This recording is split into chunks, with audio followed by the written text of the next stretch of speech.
Hello everyone, আসসালামু আলাইকুম। আপনারা সবাই কেমন আছেন? আশা করি সকলে ভালো আছেন। আলহামদুলিল্লাহ, আল্লাহর অশেষ রহমতে আমিও ভালো আছি। তো আজকে চলে আসলাম আরেকটি ব্লগ নিয়ে। তো আজকে আমার ব্লগটা শুরু করছি সকাল থেকেই। এই যে এখন আমি আমার ঘরটা ঝাড়ু দিয়ে নিচ্ছি। তো আজকে আপনাদের আমি দেখাবো আমি সকালে উঠে কি কি কাজ করি। তো এটাই আজকে আপনাদের সাথে শেয়ার করব। সকালে উঠে আমি আমার ঘরটা ঝাড় দিয়ে নিচ্ছি। তো প্রায় সকালেই আমি এরকম করি, সকালে উঠে নামাজ পড়ি, নামাজ পড়ার পর ভালো করে ঘরটা ঝাড় দিয়ে নিই, তারপর উঠানটা ঝাড় দিয়ে নিই, তারপর বাসন কোসন মেজে নিই। বাসন কোসন মেজে নেওয়ার পর সব কাজ শেষ করি। শেষ করার পর আমি রান্নাটা বসাই। তো এইটাই আমার প্রতিদিনের রুটিন। তো আজকেও সেম কাজটাই করতেছি। তো সব কাজ শেষে আমি ভাতটা বসিয়ে দিয়েছি। তো এখন এই যে এইদিকে সবজি নিয়ে আসলাম, সবজিগুলো কেটে নিব।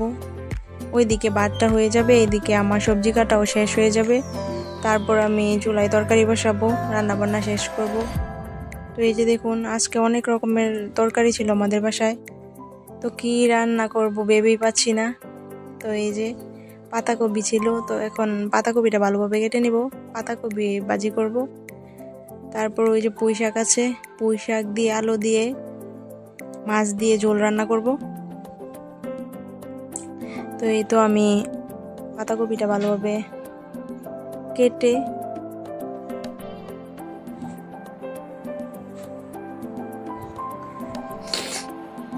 কেটে নিচ্ছি, সুন্দর করে ধুয়ে।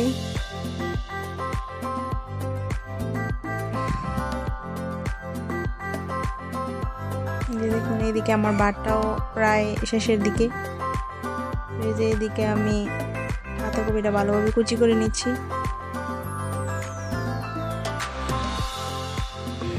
তো বন্ধুরা, যারা যারা ইউটিউবে ব্লগ করতে যাচ্ছেন বা ইউটিউব চ্যানেল খুলতে যাচ্ছেন, তারা অবশ্যই খুলতে পারেন।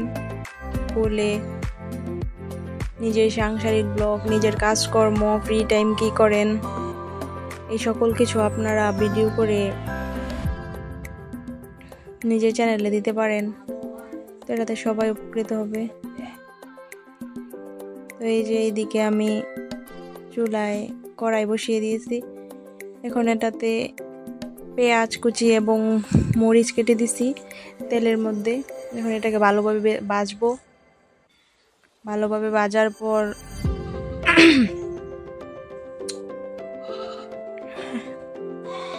তো ভালোভাবে নেড়ে চেড়ে ভেজে নিচ্ছি।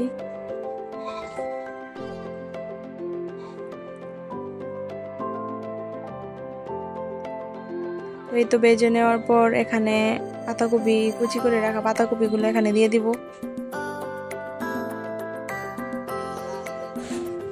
তো দিয়ে দিচ্ছি বন্ধুরা। এই তো এটা আমাদের গ্রামের বাড়ি। তো গ্রামের বাড়িতে মাটির চুলায় রান্না করার মজাই আলাদা। যারা যারা গ্রামে থাকো তারা তো জানোই মাটির চুলায় রান্না করার স্বাদটা কেমন, টেস্টটা আরো দ্বিগুণ হয়ে যায় মাটির চুলায় রান্না করলে। তো যারা যারা গ্রামে থাকো তারা তো জানোই, আর যারা যারা শহরে থাকো তারা তো তেমন একটা জানো না। তো শহরের মানুষও গ্রামে এসে মাটির চুলার রান্নাই খেতে চায়। মাটির চুলার রান্না করার টেস্টটা অনেক ভালো হয়। তো আমরা প্রায় সময় মাটির চুলায় রান্না করি।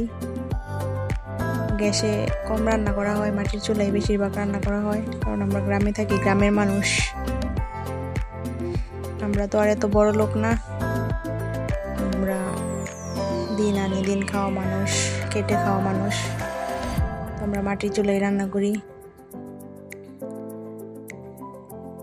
লাকড়ি কুড়ায় না মাটির চুলায় রান্না করি। এই যে দেখো বন্ধুরা, আমার পাতাকপি ভাজি শেষ। তো এখন ওইদিকে ঝোলের জন্য মাছ ভেজে নিচ্ছি।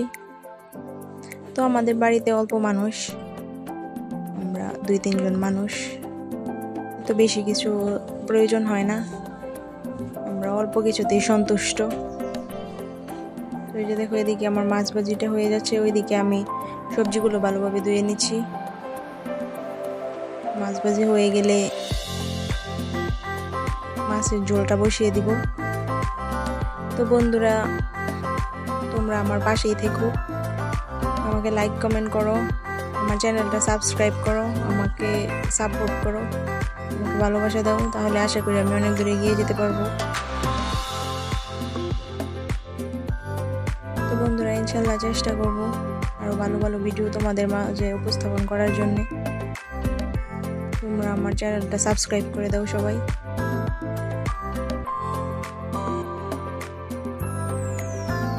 মাছটা ভালোভাবে ভেজে নিচ্ছি উল্টিয়ে পাল্টিয়ে।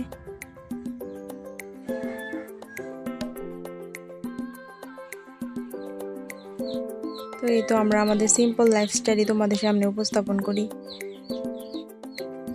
কার কার ভালো লাগে কমেন্ট করে জানাবে।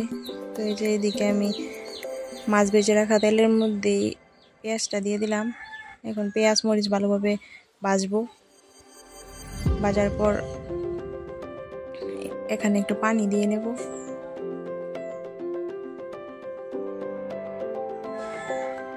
এখানে একটু পানি দিয়ে নেব।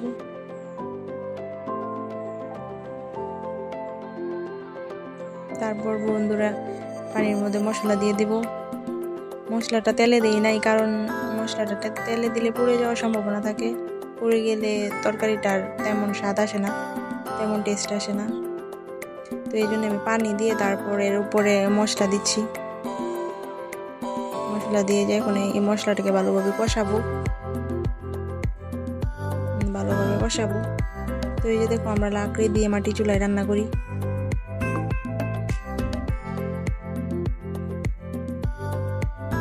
এখানে একটু লবণ দিয়ে নিলাম।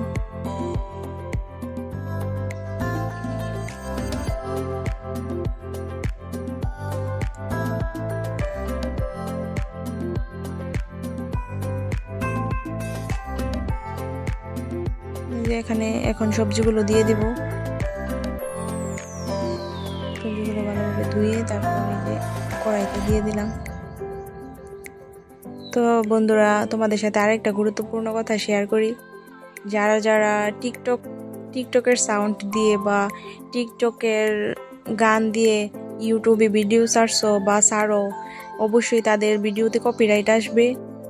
আর যদি ইউটিউব থেকে ভিডিও এনে তারপর সাউন্ডটা বাদ দিয়ে ইউটিউবের সাউন্ড লাগাও, তাহলে কপিরাইট আসবে না। তো এই ছোট্ট কথাটা তোমরা মাথায় রেখো। তো এই যে দেখো, আমার তরকারি দেওয়া ডান। এখন আমি তরকারিটাকে একটু ভালোভাবে নেড়ে চেড়ে নেব, মশলাটা মিশিয়ে নেব। তারপর এই ঢাকনা দিয়ে ঢেকে দেব। এগুলো একটু সিদ্ধ হবে।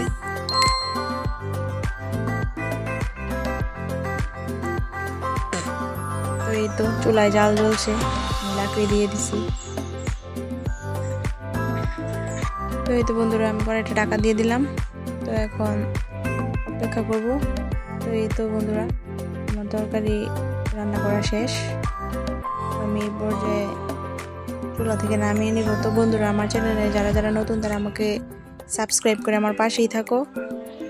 তো এই তো ফাইনাল লুক। তো আজকের মতো ভিডিওটা এখানেই শেষ করছি। সবাই ভালো থাকো, সুস্থ থাকো। আল্লাহ হাফেজ।